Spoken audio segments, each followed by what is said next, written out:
Delhi high court के एक जज के घर से कथित तौर पर नकदी बरामद होने का मामला शुक्रवार को राज्यसभा में भी गूंजा। सभापति जगदीप धनखड़ ने कहा कि वो इस मुद्दे पर व्यवस्थित चर्चा के लिए कोई व्यवस्था ढूंढेंगे। सुबह के सत्र में इस मुद्दे को उठाते हुए कांग्रेस सांसद जयराम रमेश ने न्यायिक जवाबदेही पर सभापति का जवाब मांगा और उन्हें इलाहाबाद उच्च न्यायालय के एक न्यायाधीश के खिलाफ महाभियोग के संबंध में लंबित नोटिस की याद दिलाई।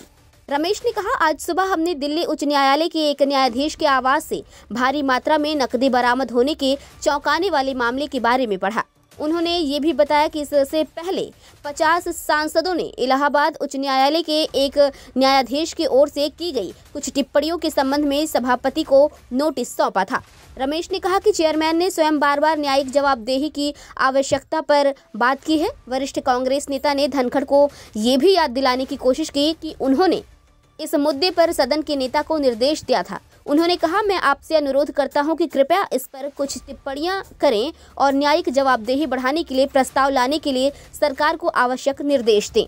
नकदी की कथित बरामदगी से संबंधित मुद्दे पर धनखड़ ने कहा कि उन्हें इस बात से परेशानी है कि घटना हुई लेकिन तत्काल सामने नहीं आई। उन्होंने कहा कि यदि ऐसी घटना किसी राजनेता, नौकरशाह या उद्योगपति से संबंधित होती तो संबंधित व्यक्ति तुरंत लक्ष्य बन जाता। उन्होंने कहा, इसलिए मुझे विश्वास है कि पारदर्शी, जवाबदेही और प्रभावी प्रणालीगत प्रतिक्रिया सामने आएगी। सभापति ने आगे कहा कि वो सदन के नेता और विपक्ष के नेता से संपर्क करेंगे और सत्र के दौरान चर्चा कराने की कोशिश करेंगे। एक वरिष्ठ वकील ने शुक्रवार को दिल्ली उच्च न्यायालय के समक्ष न्यायमूर्ति यशवंत वर्मा के आवास से कथित तौर पर भारी मात्रा में नकदी बरामद होने पर दुख और आश्चर्य व्यक्त किया। न्यायमूर्ति वर्मा आज अदालत में उपस्थित नहीं हुए। उच्चतम न्यायालय ने कॉलेजियम ने कथित तौर पर न्यायमूर्ति वर्मा को यहां उनके आवास से भारी मात्रा में नकदी बरामद होने के आरोपों के आधार पर दिल्ली उच्च न्यायालय से उनके मूल इलाहाबाद उच्च न्यायालय में स्थानांतरित करने का निर्णय लिया है। आपको बता दें कि महाभियोग मामले पर सभापति ने कहा कि उन्हें